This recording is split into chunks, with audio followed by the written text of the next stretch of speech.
Okay, welcome to the second murder phone call. Yes. And it's kind of like this call is you see us all the time, you hear us all the time. So this is for you guys. I mean, this is, we invite a few people, we ask them to come on. You can ask us questions. We're going to talk about Alaska, Alicia, which you know very well. Teresa, where are you from? Utah. Utah. Okay. Oh, she's right by us. Yeah. All Yep. right. Good deal. So it's kind of like ask us questions. We're going to talk about Alaska. We're going to talk about the GoFundMe page because this will actually play on Monday as a podcast. So they're going to get to see you guys. They're going to get to hear your questions, our answers, and let's just go ahead. Who would like to start out? Questions. What do you got? I'll start with one. I got one. All So right. in Alaska, I know that you said that the murder was a little bit political, right? With the guy that Manfred killed. Yes. That's why he got 85 years or 78 years for second-degree murder. Yeah, 85 years he got. So do you think when you guys go looking around out there, there's going to be anybody that doesn't want you there, that in the higher political spectrum? That's a good Good question. question. Yeah. Want that? It's you. It's all you. Real good question, John. And I think when it comes to Manfred's parole, which we all want to see happen. I mean, all of us.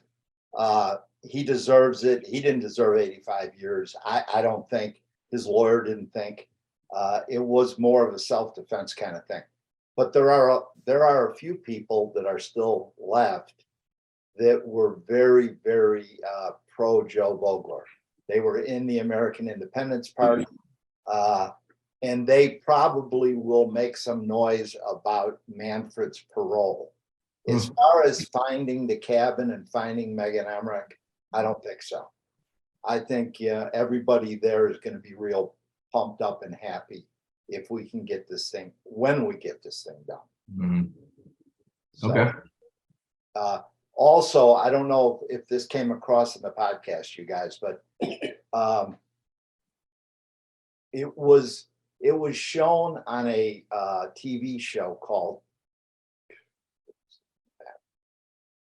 Bill Satterberg was on it.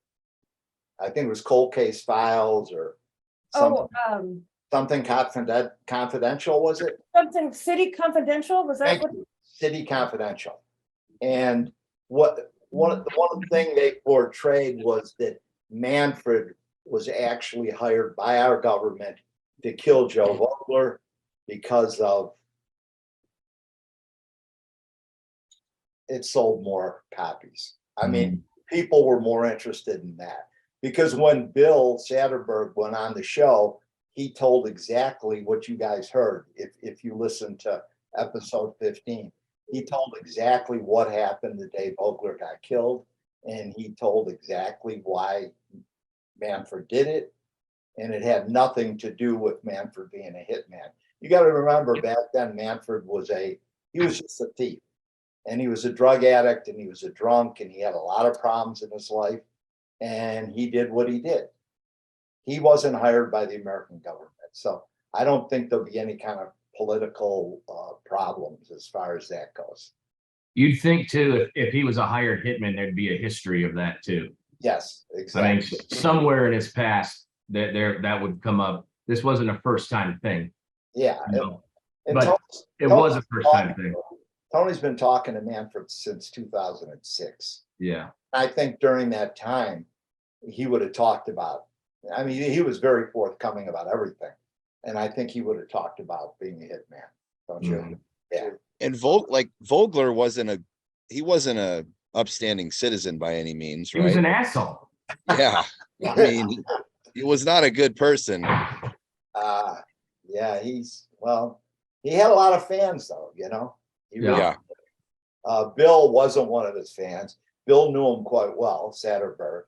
And as you heard him, he said, I thought the guy was kind of a goof. He wanted to succeed from the union, and he wanted to pull Alaska, become independent. And Bill really explained it, even in more terms to Tony and I, because we had to cut that interview short.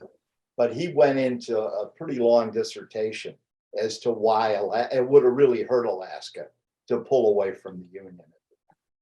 So I believe Bill, and I never met Joe Vogler, but I know he did a lot of bad things. I mean, we heard that.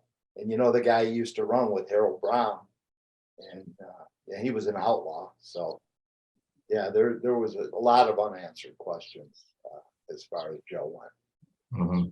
Tony's kind of an outlaw too. by the I way. am. Uh-huh. You got that Cameron Poe Con Air hair going on today. Kind of do, don't I? Yeah. I take it, just on the, Hey Tony, where when Hansen was out, where did he live exactly? How far did he travel from like where he lived to where he built the cabin out there? I mean, was it like a day trip? Did he have to camp?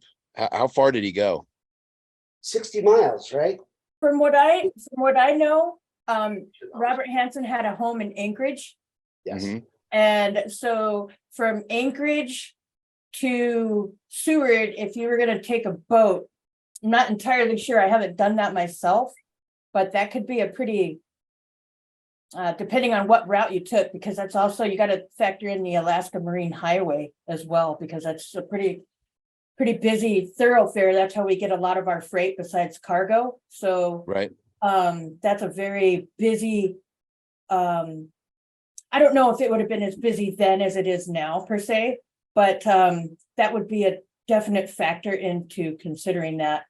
Also, so if it's 65 miles from Seward, depending on if you're from the coast or from inland, like that could be some pretty treacherous terrain, honestly. I Yeah. don't know if you've seen any pictures of that, but just a few that I've looked up, it's pretty dang rocky. Like Manfred's not wrong when he says that coast is rocky.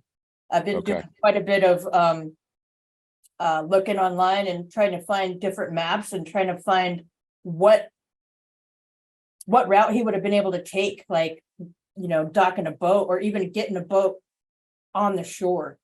Like I have a couple different outlets as far as perhaps getting a boat that we might be able to use, but the problem with that would be putting it on shore because it's so rocky. So that would be Yeah, I one. wondered what the layout is like to, once you do get the boat, how he got in there. Is it like a little cove? I'm not entirely sure because I don't know exactly where that rock is that there's a picture of that we heard about. Hi, Bonnie. Sorry. Somebody else just joined us. Go ahead. My thought would be if we had a bigger boat and we had a dinghy or a smaller boat on back, then we'd be able to maybe navigate a lot easier than trying to put a big boat on the rocky shore like that. Yeah, Tony's got a Okay. dinghy. that's right. T-Top's got a dinghy.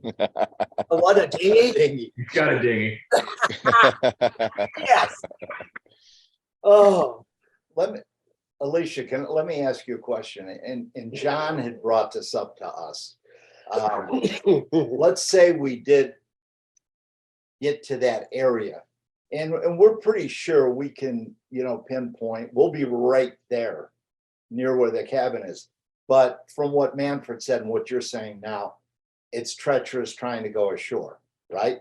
Yes, from the images that I've seen and the maps that I've looked up, like that's a very rocky shore. It's not like a pleasant beach that you could just null your boat up onto and sit nicely. It's very rocky, and I think you would have to be a very skilled captain to navigate your ship into something like that.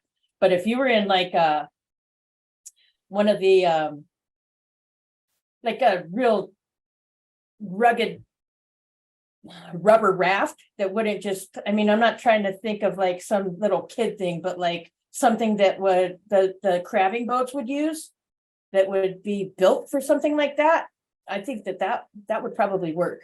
That would Yeah, and- definitely work. You know, they said Hanson's boat was 32 foot. That was the one he couldn't fit back in there because Right. it was full of trees. So those trees aren't small if they're blocking the cove. And 32 foot is that's not a giant boat by any means. No, So if he can't fit 32 feet back in there or without moving the trees, then it's a pretty tight squeeze. Right? How big was Yeah, your that's true. boat? 20, well, 24, 25. Okay. Yeah. Yeah, Handy. not that big. No. We'll give you an idea here. All right, Manfred painted it. It's on Buy Me a Coffee right now. We posted it. Can you Hey, guys see that? Can you see we it? need y'all to scoot a little closer to the camera. You keep going in and out. Can you see that? You guys can see that now? Yeah, Yes, All right. How is it? perfect. All there right. we go. And you can see this Oh, Yes. okay. clearly? Yes. Yeah. Okay. All right. So what he showed here is exactly the way Hanson described it to him. So you see the boat. This is the boat where he took Mary Phil and he took Megan Emmerich out on this boat because he didn't have his plane then. Then you've got the cabin here, but you can see the way he drew the boat out here. And then you've got this tiny little cove. Hmm. He's got a little boat here. So that's what he would do then, obviously. He would get off this boat onto the little dinghy and then bring it in. Dingy. Tony, lift up the picture just a little bit. Raise it up. There you go. Helpful. Okay, yeah, that's exactly what I thought of in my mind, is that exact thing right there. The way it looks, right? Yes, sir. So then it says on this one. Now, this is a sketch of it. Can you see that? Probably not very well. Yeah, come a little closer. Move it a little closer to the camera. Go Up, go up. There you go. Okay, so that's a new sketch of the cabin. You guys have seen the old sketch. This one was done with notes when the missing and exploited children were involved. Manfred drew it just the way Hanson told him. But the key on here is that it talks about there's a beach this way, okay? About 150 feet of beach that he used his small boats and he used his son, I believe, to help move the logs off the beach. So later on, that's where he would land his plane. Okay. Do you know Al, which direction that is? Is that north, south, behind, or which way that cabin would face? That I don't know. That we're going to have to find out. I mean, I You don't would know, John. think. It's important. I bet most people in Alaska build cabins face a certain direction for sunlight and other things. So You know, probably know. Bill would probably know. Alicia, do you know that? You know, I don't honestly. However, that would make a lot of sense because especially in the summertime when we have, sun till midnight, like Oh, my Yeah. God. Right. would be a definite factor. But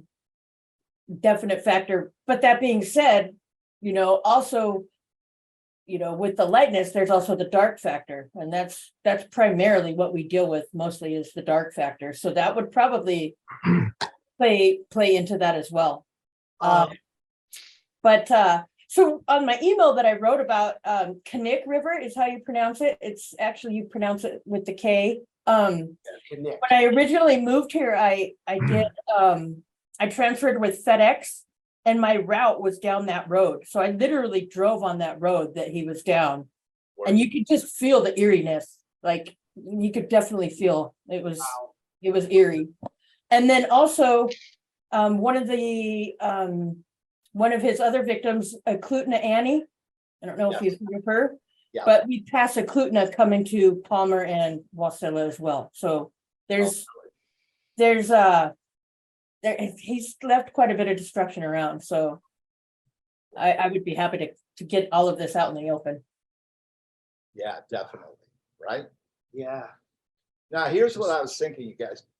There's a method to my madness why I was showing you the sand beach and all that, because John, you had talked about drones. Okay. The problem with the drone is with even well, you had mentioned LiDAR, I think it was, technology. But if we, let's say we get offshore and we use the drones and we realize the cabin is there, okay? If we don't want to take a chance in trying to land the boat, we don't have somebody that really is experienced and knows what they're doing. What we could do is come back with a helicopter, land on that 150 feet of beach, and then do it that way. Yeah. So I think there's a way that we can get it done without killing ourselves.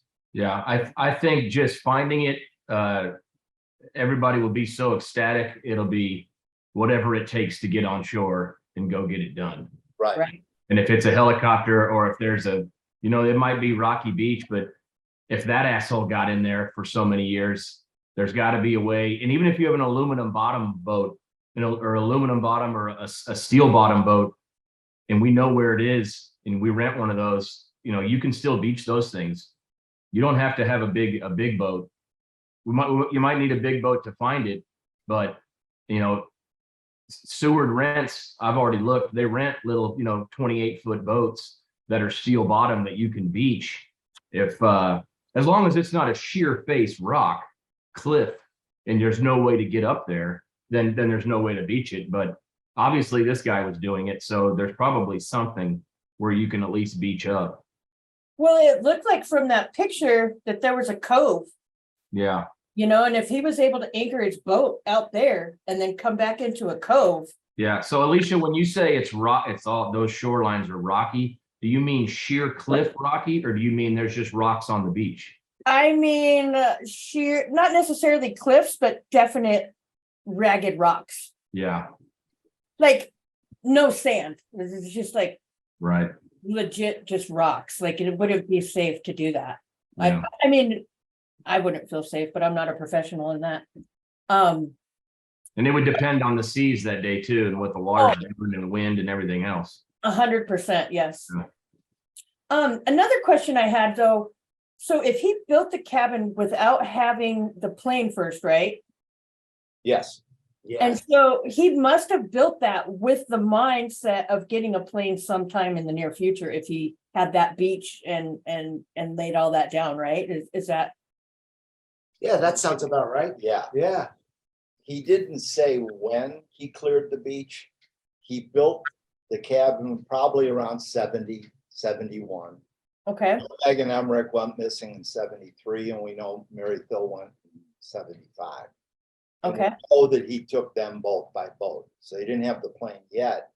But maybe in that twisted mind of his, during that period, those few years, you know, he got tired of taking the boat out, and he thought to himself, well, you know, I can fly a plane.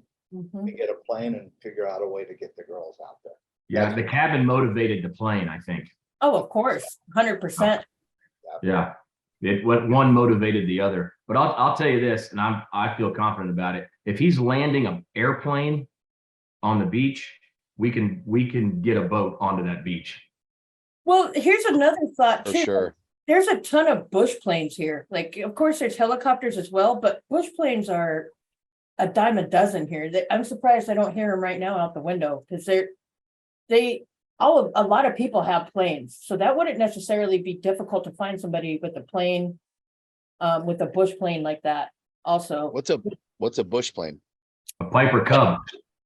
it's exactly what Hanson had. Oh, Or probably newer and depending on the landing gear. So there's obviously the wheels, and then they have skis, and then they have floaters. Like there's all kinds of different, and this is all new to me since I moved here. I never heard of a bush plane either. So Yeah. but you hear them quite a bit, and they'll fly over, and some people hunt with them, some people, you know, travel quite a bit with them. Hey, we are certain that he didn't land on water, right? He had wheels on this plane. Yeah, no pontoons. He had wheels. Okay. And he never had pontoons. Never came up. It was never mentioned. And we are certain he only had one cabin. So here's another question. Did he homestead that cabin? Is that how he got that? Like, He built he it. built it. No, I understand that, but so before 1986, when you came to Alaska, if you went out and you found yourself a piece of property and you built something on it, it was yours. Like that's homesteading. They That's stopped that. federal land, though. I don't think it applied to federal land, Alicia. Okay. So then, is he just that sneaky and he just snuck up there and, No, he's a squatter. And that's what Bill Satterberg said about actually Bill and his hunting friends. I don't know if you heard him say that. They squat. They have hunting lodges on federal land that nobody knows about. So I guess it's common practice. So that's what Hanson is doing. So there's no land deeds or anything like that? not from before I mean, probably not a lot before 1986, because you could just come up here and find land and build. Maybe not on federal, but, and it's so desolate that you could do that, like still, like I could probably go find somewhere that nobody would find and be able to build something and nobody would find me. That is so different. I'm from Oklahoma, so that's like, you have to have all the, stuff. Yeah, no, it's, I mean, you do now, but I mean, if you went out, it's a different kind of place here. Like there's some scary fucking places here. I'll be completely honest. Like you think like, like. Plenty of places to bury a body, right? Oh, dude, I'm telling Wow. you, it's a trip. Yeah. You could definitely lose anyone or anything you wanted to here, guaranteed. Just dump them and the animals take care of them. Yeah, definitely. So fucking scary. It can be, yes. Did you see the northern lights where you're at? They are out, but unfortunately I go to bed too early, so I haven't quite seen them yet. Right now is probably not the time to see them because it is light until about 11 right now, and it's just going to keep going until June 21st. And then it'll be taken back. Do you like living there? I love it. Yeah, I don't see Denver, Colorado. myself going back. No, I love it. I wouldn't be where I'm at right now, being able to help and love on people and get paid for that and be able to give back to the community. It's where my heart is at. She's got a great job, you guys. Yes. What do you do? I'm a substance abuse counselor. Oh, cool. And that is amazing in the fact that my direct experience is from lived experience. So I am in recovery. I haven't had a drink in 13 years, working on 14. Good for you. I also did quite a bit of meth. Thank you. And I was able to get off of that as well. And now I live my life. Congratulations. And thank you. I do the best I can for the people that come in my office. And one thing that the Lord has blessed me with is being able to love people. And I love everyone I come in contact with. It doesn't matter who you are, what you've done. And that's really given me a leg up in this field. I really think too, with what you do and the people that come into your office, the fact that you were a user and you beat it really helps to throw that out in front of them. It really does. It helps a lot. As a matter of fact, I don't think you guys can see it, but I have my recovery coin hanging up above me. We can't. No. Hey, Oh, yeah. Look at that. that's great. Yes. It's probably pretty blurry, but that's my credentials right there. That's awesome. I don't want to put that back up and make it fall, so I'll do that later. However, I've done a lot of training and I did a lot of man work before this, but this is where my heart is, and I absolutely love it. Just And pardon me? that little coin Yep, speaks a million words. yep. Certainly does. While we're going around, just because I'd like to meet everybody and find out where you're from, how you found Murder Phone. Maybe we'll start with Teresa. I think you're from Utah. Yeah. I actually was in my bachelor's program and I found Tony's book. Oh yeah. That's how. Yeah. I'm sorry. Awesome. I think I was actually reading it when I had a class on serial and mass murder. So. Wow, cool. And in what part of Utah do you live in? Smack dab in the middle of the state. Right in the middle. Yep. Nice. I've been to St. Louis. Yeah. I used to live down in Cedar City. Okay. Yeah. I love St. George. When I go there, it's like a city that's trapped in time. Like it's a simple, small. Oh, Yeah. Oh, my God. hold on, Yep. you guys. You know who's calling? We've got Haddon Clark. No way. Oh, my Yeah. God. Don't say anything, Don't okay? talk. We're not okay? gonna tell them you guys are on. And we'll get,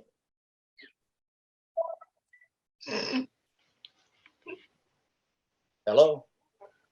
call. You will not be charged for this call. What call is from? Clark.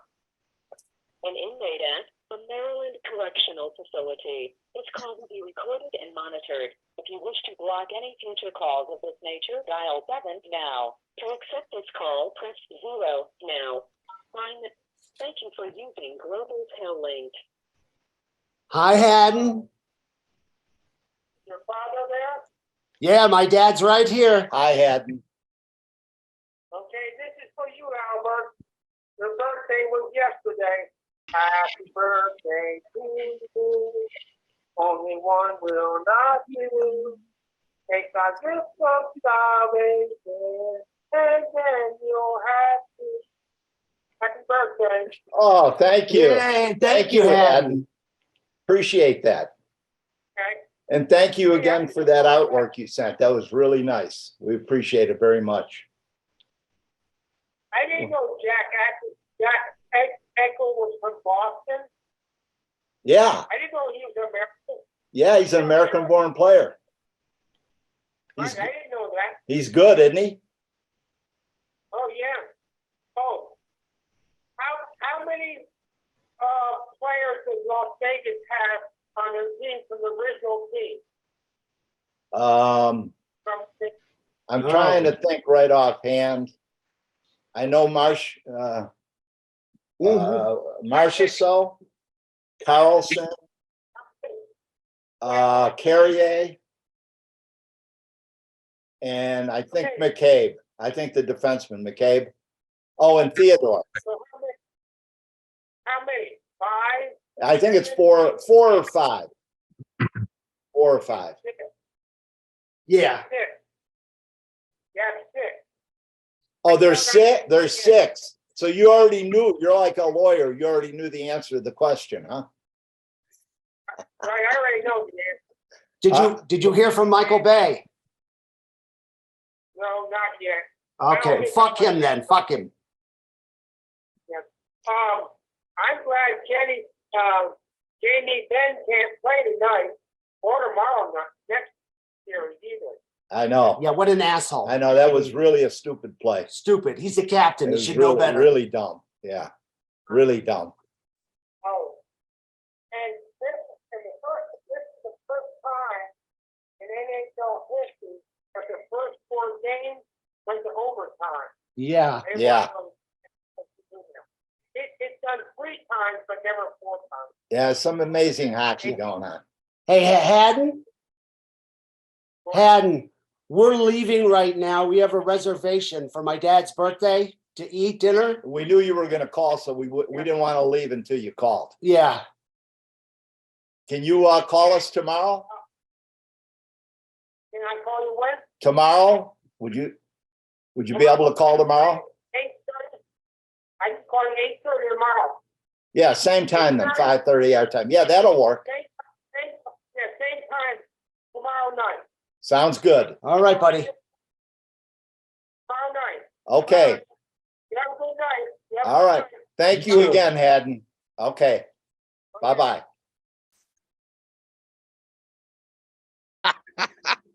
There you go, guys. Oh, my God. The happy birthday is just the creepiest shit ever. It's not near as creepy as him talking about a hockey player making a bad move. Who the fuck is he to say somebody's making a bad move? Fucking asshole. I know. John, he is a narcissistic serial killer. One of the worst. Golly. Saying it's out of line. You know, he's out of line. He's the captain. Fuck you, you cocksucker. Your mannerisms like, what the fuck? Like, God, his little songs he sings started though. singing happy birthday like that. And Yeah. you're like, How would you like to take hockey advice from a guy that murders little girls? oh, God. Right. Right. Every year he'll send me like a birthday card or like a Father's Day card, and it always has some creepy ass weird Oh, drawing on right. it. And, oh yeah. Hey, so And then- here's- And Tony and my dad will always come over and they'll be like, "Hey, we got something for you." I'm like, "Oh, what is it?" And they'll bring it over and they're like, "It's very special." And if It's I from told Haddon. him, if I told him I was talking to you guys right now, he would ask you if you would send me a picture of yourself when you were a little girl in a skirt, so I could send it to him. He is That- a sick. That's Individual. sick creep. Oh, and he would also ask for autographs. If you guys know anybody, Thanks. please send me an autograph. Like we're gonna Uh, get Jack Eichel autograph, right, Joe? Hey guys, is your phone off? What? Is your phone off? I hope so, because he might be coming here if it was. Yeah, it's off. Okay, all right, good. He wanted pictures of my brother's daughter in little You dresses. want a picture of your mother. Oh, yeah. What He's the fuck? that bad, you guys. But you heard the voice now. And And now go back to season 2 and listen to how hard that was to keep that guy on track. horrible. Yeah, he's all over the place. And the things that he's done oh, are horrific. Yeah. he is a perfect example of, like if you say, God, that guy's fucking crazy. That's him. That's He's it. sick. Yeah, he's a Yeah. lunatic. Yeah, He's because- he's absolutely fucking crazy. Sick. Oh, yeah. Yeah, yeah. Some of them you don't know, but I don't know if you guys heard season 2, but when we discussed how he looked the first time we went to visit him, that was not an exaggeration. Yeah, That, scary. that was absolutely the truth, with the tongue coming in and out like a lizard. He'll rip your He throat out. stands about 6'1", would you say? Yeah, 6'2". So he's a lot different than he sounds. We thought we were gonna run into this little Petite guy. petite, guy that likes to dress, and he loves to dress like women. But he's not a tran, he's not gay. What he says, I don't know. The man is so fucked up. It's Yeah. hard to even explain.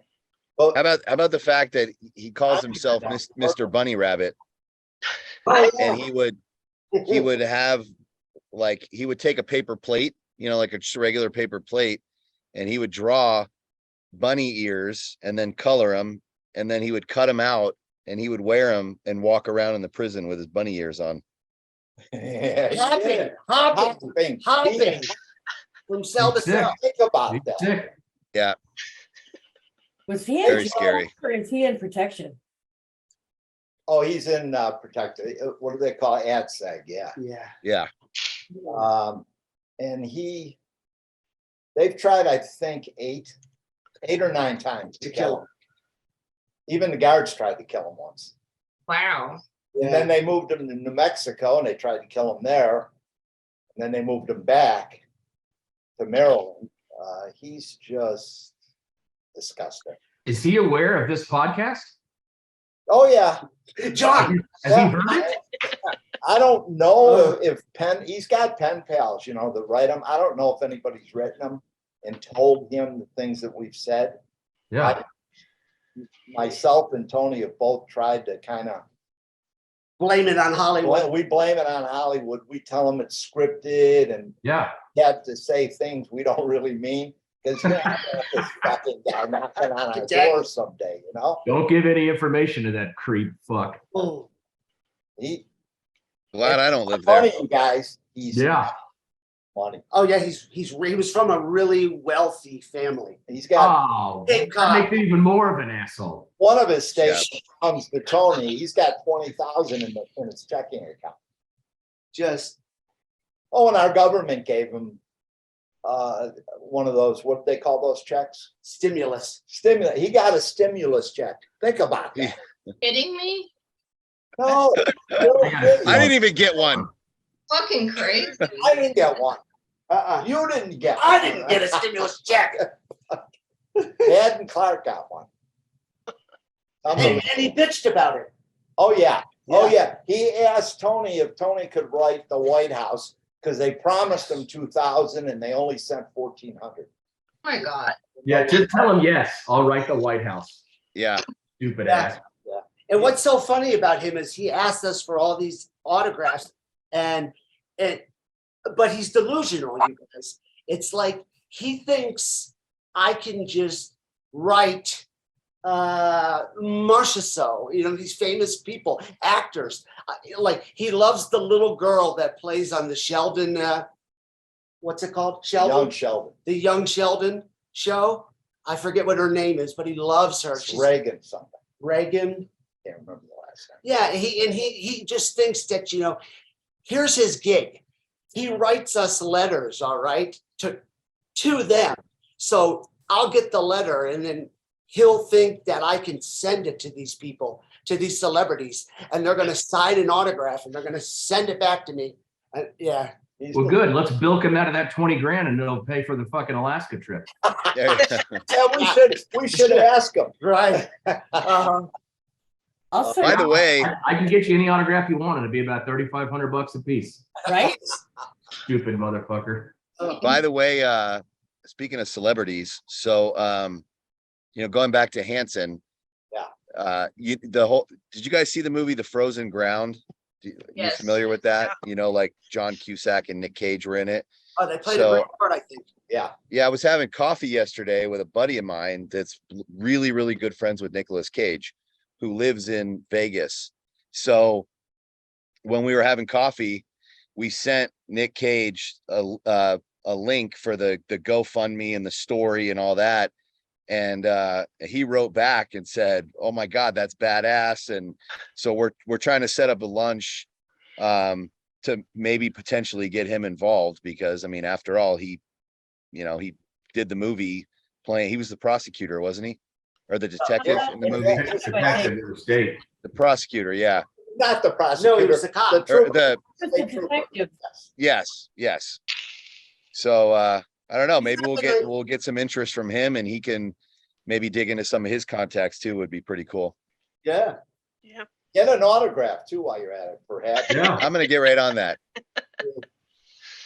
No, I do Haddon's autographs for him. I just sign the piece of paper and then we send it out. He won't know the difference. How's he gonna know? Vince Neil wasn't very helpful, though. No. Yeah, he won't know the difference.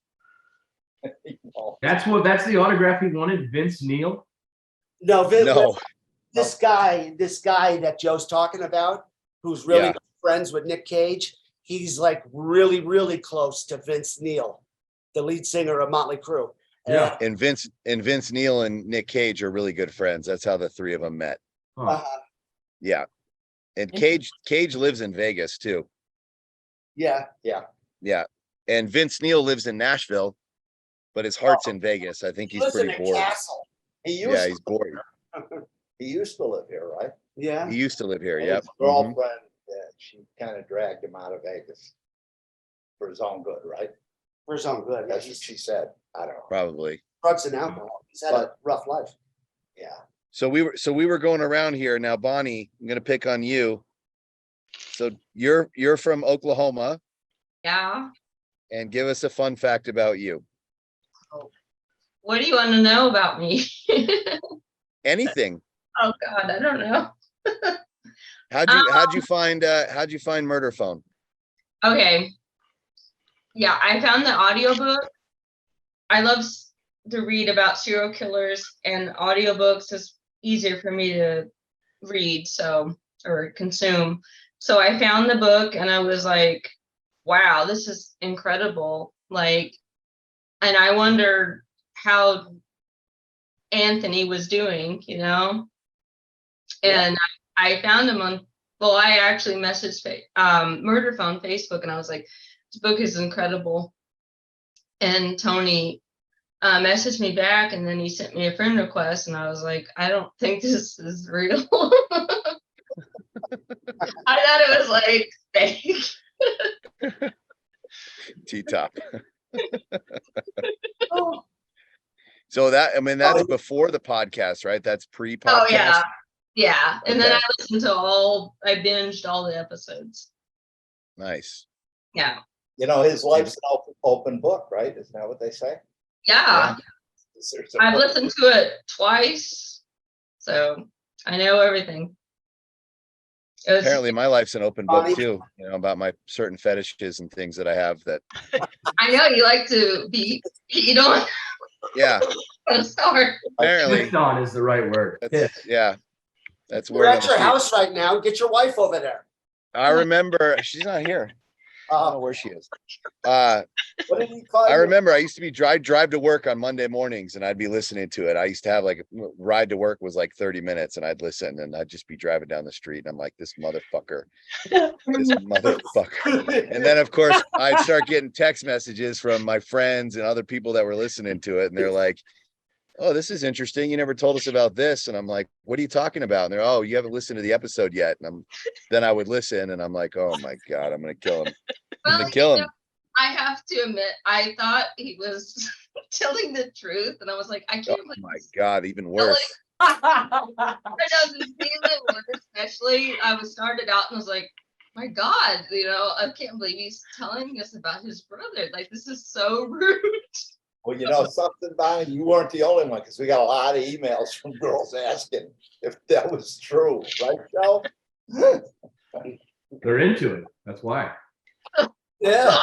I think, you know, part of the problem is, you know, you listen to a podcast, you hear people talking, but you don't really know the people. Yeah. And I think that, you know, for the ones that out there that don't know us, they don't really understand the humor, you know, the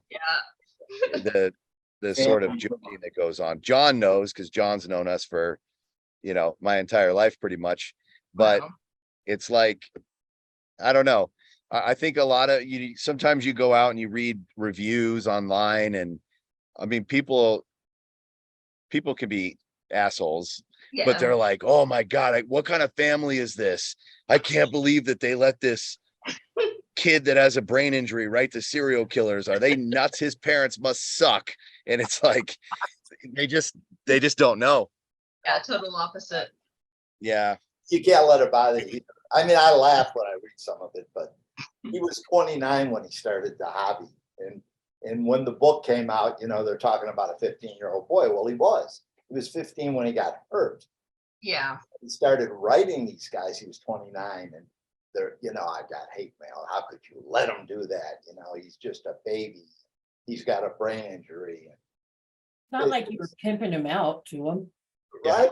Yeah. Yeah. I mean, I tried to write serial killers when I was like 13, and my mom wouldn't let me. So Might be a little young. Stop. Maybe. I do. I get a lot of girls though that write to me and ask me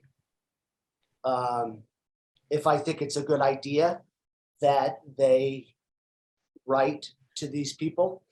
And, you know, I say you do what you want to do, but I don't think it's a good idea because these men, they look at me and what I have to say a hell of a lot different than they look at you. The first thing they look at you is you're a sex symbol. That, you know, they're going to go to that place. Maybe not the first letter, maybe not the third letter, but eventually it's going to turn sexual. And if you're not ready to handle that, I wouldn't write to these guys.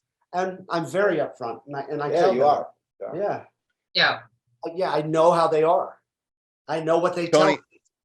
Tony, who was that serial killer? One of the prisoners told you, don't write this guy. The Chinese He's guy. bad.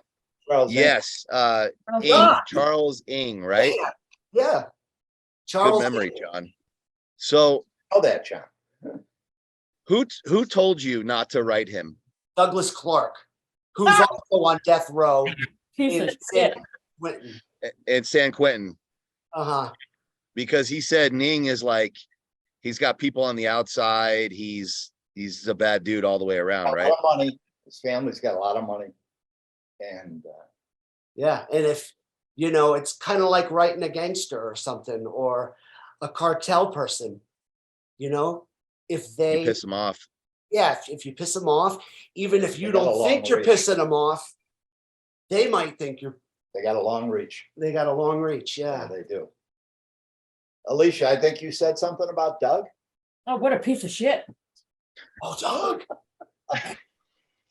Have you seen it? I mean, you probably talked to her, you wrote to him or something, but I've seen a few We interviews went with to him. visit Doug. A few times.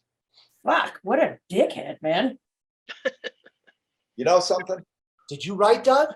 No, but I've seen enough interviews and listened to enough different podcasts. I have a pretty vast knowledge of serial killers just because that's what I enjoy. But seeing him and how he talks in some of those interviews, what a fucking joke, man. I wish that he would come to me and talk to me like that. Let me show you how a communicator communicates. I think that half of those men would probably not be able to actually hold an actual conversation with someone that has the balls or chesticles, if you will, to say something back. Well, a lot of people give them too much credit, and they're saying, because in the movies they make them so like, oh, they're brilliant, they're smart and everything. They're really not. And you can tell I have thousands of letters that prove that they're not. Just a lot of illiterate conversation, and they're not all like Ted Bundy. You know, he was kind of an individual story that everybody thinks about when they think about serial killers. Right. Ted Bundy. But you got to remember, Ted Bundy was killing girls way before DNA was around. His ass would have been caught right away if DNA was around back then, you know, because he took a lot of chances, you know. Not only that, but the communication between departments then was shit. Yeah, He could go over here and kill however many and then go over here. And he even talked about that to his church buddies, being able to spread shit out as he went, and they'd never find him. All along, that was the whole thing he was doing. So he ratted on himself, basically, but nobody took him serious. My favorite thing about Bundy is the fact that he represented himself in court. Well, that's the narcissism. That's the yes. I mean, That's the best. That's the best. Because How do you serial think he killers, handled it? they think What's that? How do you think he handled representing himself? He looked like I an think- asshole. He looked like an asshole. so what obvious. He wanted What the judge say to to him hear at the what end? He the said, girl had to say about his crime. It was Yes. obvious. He was getting off on it. No question. "Yeah, It'd be like me walking into a surgical room and saying, "Hey, I'm here for the surgery to do surgery." I'd know about the same. You and much as Dr. he did. Dunch. You and Dr. Dunch, right? Yeah, yeah, I'm here to do surgery on myself." yeah. he worked out of Plano, you guys, Yeah. where me, Joey, and John grew up. Yeah. Yeah, remember what the judge say to him at the end? Son, the judge said to Bundy at the end. He said, I'd like to have you, but you went another way. Yeah, that's right. You went another path, son, or something like that. Like you're something extremely wicked and something else. I can't remember. Yeah, he was. Like, He he really- said he was a good lawyer, but he went another way. Yeah, I don't know if you guys heard that part of the podcast, but he pissed me off. The judge, when he said that. Yeah. You made a fine lawyer, son, but you decided to take another path. I'm thinking, no, you're a piece of shit killer. Yeah. Maybe killed up to 100 women.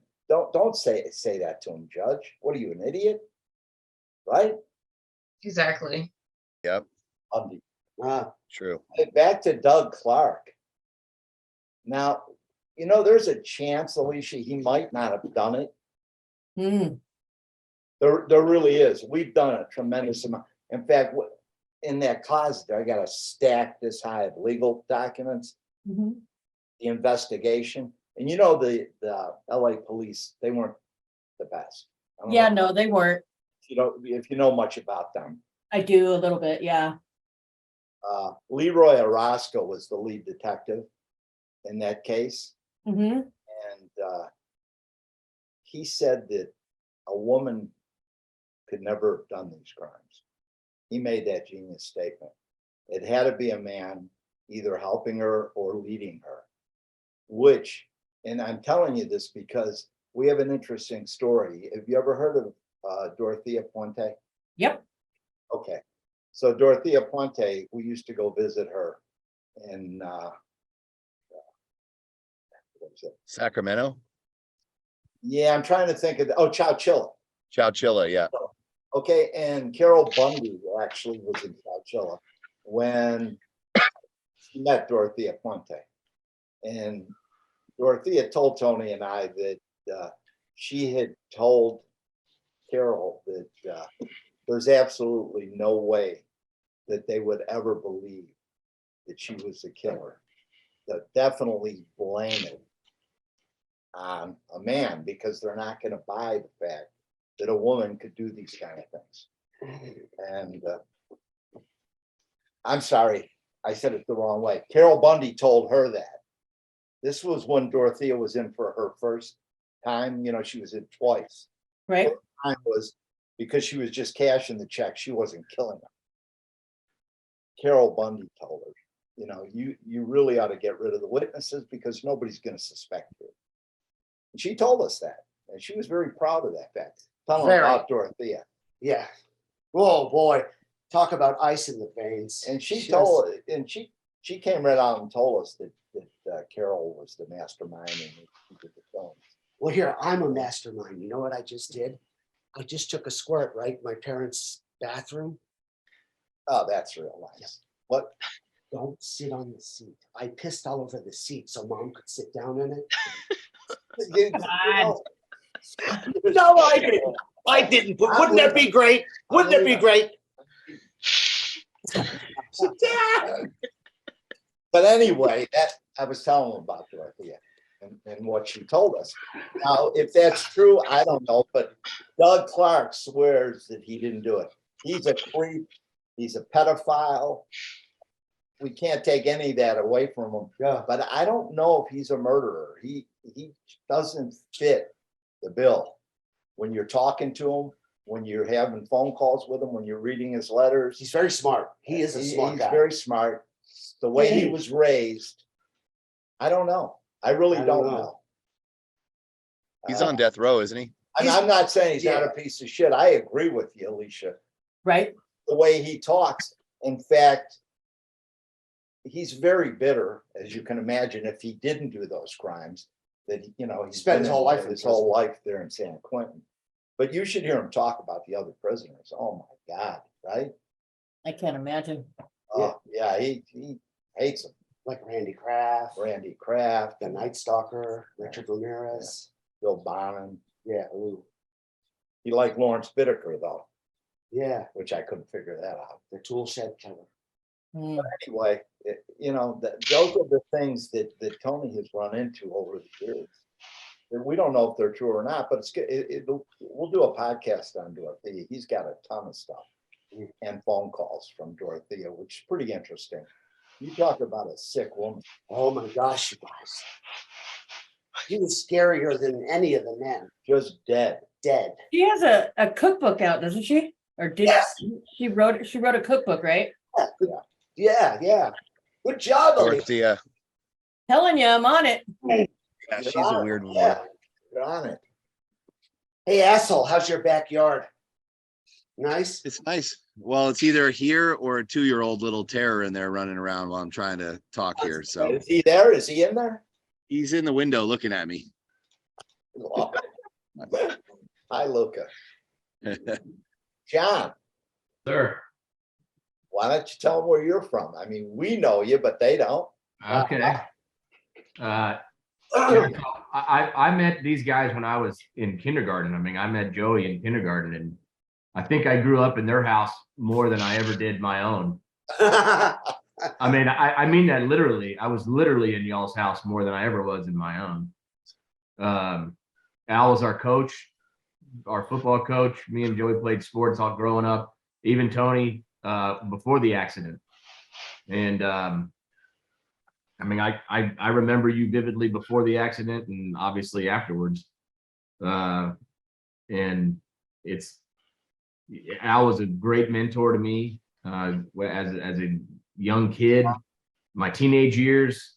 And then I moved out to Vegas and we worked together for a few years. And then we had a 15-year break in our relationship, and we made a connection again. And the Murder Phone podcast, me and Tony used to talk about serial killers when we were in high school.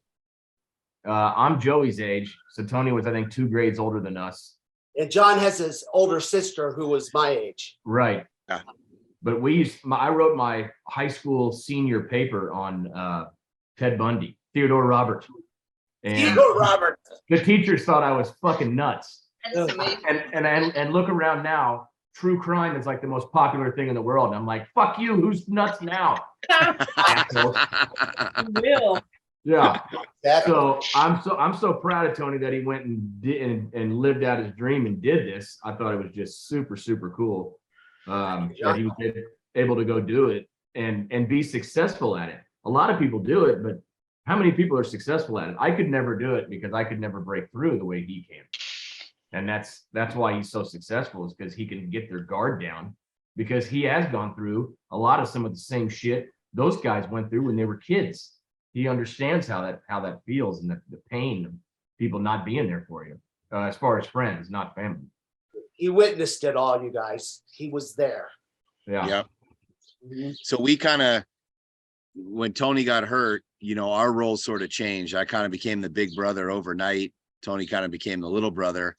John and I were best friends all the way through high school. And so it was kind of like Tony hung out with our crew. And then John and I were kind of like Danny, because Tony was different. He had an accident and he came out a completely different guy, way different than the guy that we all knew as a kid. 100%. And so for John and I, it was kind of like, hey, he's going to be part of our crew now. If anybody has a problem with that, we'll whoop your ass, pretty much kind of thing, how it went. But yeah, we've been through a lot. The three of us been through a lot together. A lot of And, great John- times. A lot of Roller great times, hockey. too. At, Roll it on. yes, home run Yeah. derby. Home run derby. Oh God, Uh-huh. the stories could go on, and we could sit here all night and tell fucking stories. Yeah. Uh, I can tell you guys, I was very lucky to have these two, because I knew he was in good hands when he went out, because, I'd make the sign of the cross when he'd go out, because I didn't know if he's coming back. Yeah. Brain injury is weird. I think you guys have heard us talk about it, and we didn't know anything about brain injury back then. So, we're learning as we go. And thank you, John. Thank you. I love you guys more than more than I could ever explain. There's no words to tell you how much I love you guys. We appreciate that. yes. And Joey, I just wanted to ask you, the pissing, did that start before his brain injury, or was that after? Bill, let's know that. Fetish. I don't think he heard me. That might be a topic for another, Zoom call. We could go there. That's a hard question to ask. You should hear my wife, though. My wife's like, this is interesting. I never knew this about you. And I'm like, well, college was pretty fucking wild. Glitch. Oh, Can man. I ask you a question? Alicia? Yeah, Because of what you do, your job, and I know that just this conversation, how, you love it. You love what you do. Yeah. What did you think of Manfred's story? What a transformation. So I can actually speak quite a bit to this. So I'm actually cleared for DOC. I work with DOC clients as well as outpatient clients here where I work. So I'm actually DOC cleared, and I actually see people that just got out of prison, and I help them with the curriculum. And he mentioned RSAT, that he went through the RSAT program. We also have an RSAT program here where I work. So I'm very familiar with that. I'm very familiar with the curriculum. I'm also obviously familiar with the AA program that he went through. What an amazing transformation. It's not all the time that you get to see that through. People go hard and strong for quite a while, and then I don't know, if you think about it, we're all one bad decision away from turning our lives upside down. And especially when you're Yes. especially when you're in recovery, right? Like anytime, that could happen at any time. There's not necessarily, of course, we talk about triggers and warning signs and what you can do to avoid that stuff. But a lot of times relapse is already done in your mind. And by that time, you're already you're done. So to hear him and where he used to be, as a matter of fact, I want to bring up the fact that you had asked him if you ran into him on the street back in the day if you guys would talk. And he said, if you had money, I'd probably roll you. And I thought that spoke volumes to his honesty and where he's at and how far he's come. I do too. It's great. What an amazing transformation. Like, that's what makes this job worth it, is to see that kind of turnaround. And it's not anything that I do, right? Yeah, I listen to them. Yeah, I can give them encouragement. However, the change comes within that person. So that speaks volumes to where he's at as a man. Yes. You know what though? Like, he likes to talk tough. Like, I would roll him and shit. Fuck that guy. You've never seen me in action. Are you ready? Whenever something bad happens, like, you know, down on the strip, someone wants to like start something with me, I just do this, right? This, it scares them. And then this, Shake them up. then they turn and they run away. Because, you know, they're like, God, this guy, he's crazy, or he knows some serious shit. Yeah. And then I'm usually left there with three Taking the guys. punches. That's typical. Yeah. That's typical. No, but Manfred, he has come a long way. Incredible. Yeah. And I'm glad you said that, because I don't know if people, when they're listening to the podcast, if they believe it. Because, you know, we speak very highly of him. I mean, we started off the podcast saying, this time it's not a piece of shit like Haddon Clark. It's not a piece of shit like the two hillbillies, or, you know, this guy is a hero. And in my book, he really is, because who does that? Yeah, I think you made a good choice making that a full season. Yeah. I know you have all kinds of different guys you could talk about, but you made a full season on Manfred. I think that was a good idea. Thank you. Thank you. Yeah. and it- It's a great It's good to story. see the other side. Yeah, it's definitely good to see a different approach. and- It'd be, and- how cool it'd be if you guys could get him out of there, or if he could get something off his sentence and you guys could break him out a little sooner. It would be great. That'd be great. That'd be freaking amazing. If anyone was deserving, it would be him. If Yeah. what? I said, if anyone would be deserving, it would be him. Mhm. Yeah. As tough as the last is, and we know how tough they are. How long has he been in now? He's been in 92? That's like almost 32 31 years. Okay, 93, 30 years. yeah, Wow. And God, that's a lifetime. a long time. for Yeah. self-defense. Yeah. Mhm. And like Bill Satterberg said, he wasn't a bad guy. He knew him, you know. He knew him back right after the Vogler thing happened. And the cabin burned down, and, you know, by the grace of God, lived through that. He wasn't a bad guy. You know, he was a con guy. He was a second story man. He was, you know, he's a thief. Yeah. So speaking of Manfred, what are the chances of being able to get him to see what we know, like what you guys know? Well, he gave us a lot of that information. So he gave you all of that? Yeah, a lot of it. And there's things that he hasn't even talked to us about, I'm sure, because he hasn't been able to get in front of the maps. Like he said, and I goofed on the Satterberg thing. Fucking head was there. Like he said, if he has the proper tool, and we can get him in front of the Google Earth or get him a coastline map, he can put us within 1 mile of that cabin. So he's never seen Google Earth, Al? He doesn't have No, access to he's anything never like seen that? it, John. He's never seen the internet. No, No. Holy shit. and he did this, and we have all of his handwritten notes. And he used to, and that's the truth, you know, I talked about it during the podcast, or Tony did. And he used to keep a little piece of paper hidden in his AA book. And he was on the top bunk, and Hanson would start talking. He never knew when he was going to start talking. And Hanson, it might be the middle of the night, or, you know, they were in for the evening, and he'd start talking, and he'd try and make notes without Hanson knowing about it. And so we have all those handwritten notes, and Beautiful. incredible information. That's awesome. So I'm not trying to cut this short or anything, but I'm gonna have to be leaving here soon. do we have a time frame of when you guys are looking? Are we trying to build funds? Like, what does this look like? Or is this too fast, too soon, or? We want to, in fact, I was going to ask you, the best time do you think is August? You live there, as far as the weather. You know, what gives us the Would best? be good. Last August was a little bit rainy, but I mean, that's not that big a deal. It's really not too bad. It's not like torrential downpours per se. Right. But August would be good for the simple fact that it's not, it won't still be light out until midnight. It will be light probably at least till 10 or 11. So that's still some good daylight.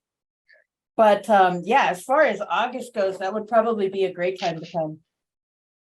And we do have to raise some cash because, as Satterberg said, the governor, he talked to the governor. I sent him a whole, basically what we have, what we've done with Manfred throughout the years, what he found out from Hanson, what we hope to accomplish. He gave that to the governor, and the governor's interested. Right. However, they're not going to spend a lot of money. And we've already found that out once, you know, when missing and exploited children stopped the investigation. That just killed us because we were so close. They were so close. Right. And it was a lot of work. So what we need to do now is decide when we're going to go. We need to know what it's going to cost. That's going to be costly. We understand that. We have to line up a film crew because when we're there, we want to interview Manfred. Mhm, mhm. And so we have to set that up with the DOC. Okay. We're already talking with Manfred about that. We want to be able to get him out. And Bill said he's pretty sure he could help us with that.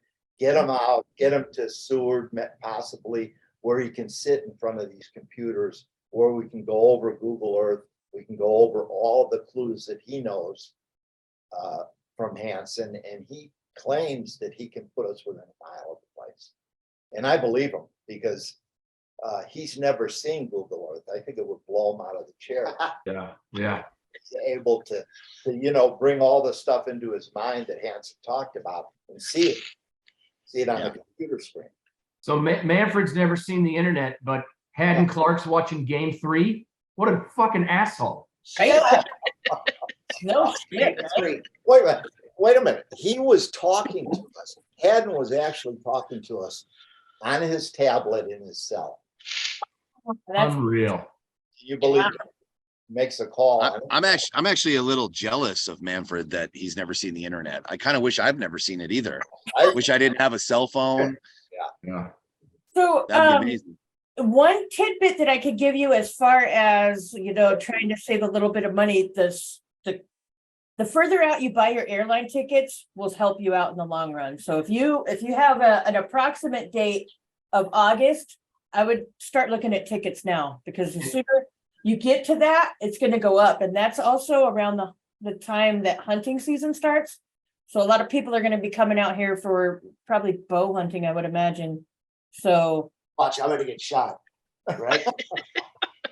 so just something to keep in mind. And I am available. You can reach me by email or whatever, but I am going to have to cut my time short here. But please keep me in the loop and let me know whatever resources I can gather here. Okay. I'm already looking for I've already got connects with boats. I've already got connects with a posse, that people that are willing to come and help that I would trust. And I'm also looking for firepower. So we're not going out there without some kind of protection. I guarantee you that. So whatever noise that looks like, I would think a 45, as Bill said about the bear and the 22, that is a real thing around here.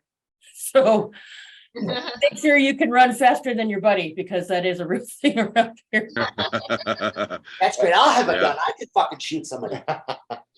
Yeah, there's so many people I would love to shoot out there. At least, real quick, as far as setting up headquarters for doing this, what would you suggest? Anchorage, Seward, Pound?